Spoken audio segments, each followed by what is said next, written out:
great man. This book is not going to make him seem any less great. It'll make people more interested about what he was really like. I mean, here's an interesting fact about Frederick Douglass. Frederick Douglass was married to a black woman and had a white mistress that, at a certain point, stayed in the house with him.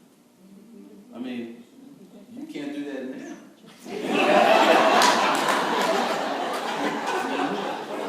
And so I didn't have a great time. You know, I mean, this is true. He had a white mistress, and he didn't treat her that well. She ended up going back to Germany, and she ended up committing suicide. And then he got another one who was younger, got a younger, you know how this old guy, you get a younger model. And he got traded her in for another one, another white mistress. I mean, that you can't make that kind of stuff up. So, and also when John Brown was going to attack Harper's Ferry, he approached Frederick Douglass because they were friends. And he said, you know, if you come with me, the Negro will show up. So Frederick Douglass said, you know, he said, I got to watch the next episode of Popeye the Sailor Man. It's coming on. No, he said, Frederick Douglass said, this is a suicide mission. It's a steel trap.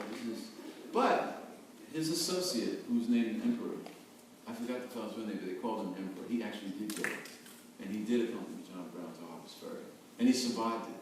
He survived it, but he was hung. And a braver soul you would not be. The Emperor was.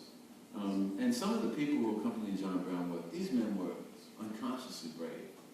You can imagine what they, you know, when he first announced this plan. That's the other thing. He wouldn't tell anybody what he was going to do because he had the pipe on from the Lord to him, and he didn't want to, he wasn't allowed to. So when he finally announced it, his guys were like, going. But most of them, it's when if you want to make your audience or your viewers or your readers cry, make them laugh first. Make them laugh, and then you found their heart, and then you can make them cry. Anything that says, I've been used and scorned, that's not going to do it because it just doesn't work. But humor is a pathway to the human spirit, the human soul. And I had to create Onion to have someone who had a balanced perspective on the whole business. If you come at it from John Brown's point of view, well, his point of view was skewed by his life and his perspective. If you come at it from a pro-slaver's point of view, his point of view is skewed by his own life and his own perspective. There was no woman who was around him long enough during this period to give a woman's quote-unquote point of view to it, and I felt that was important as well.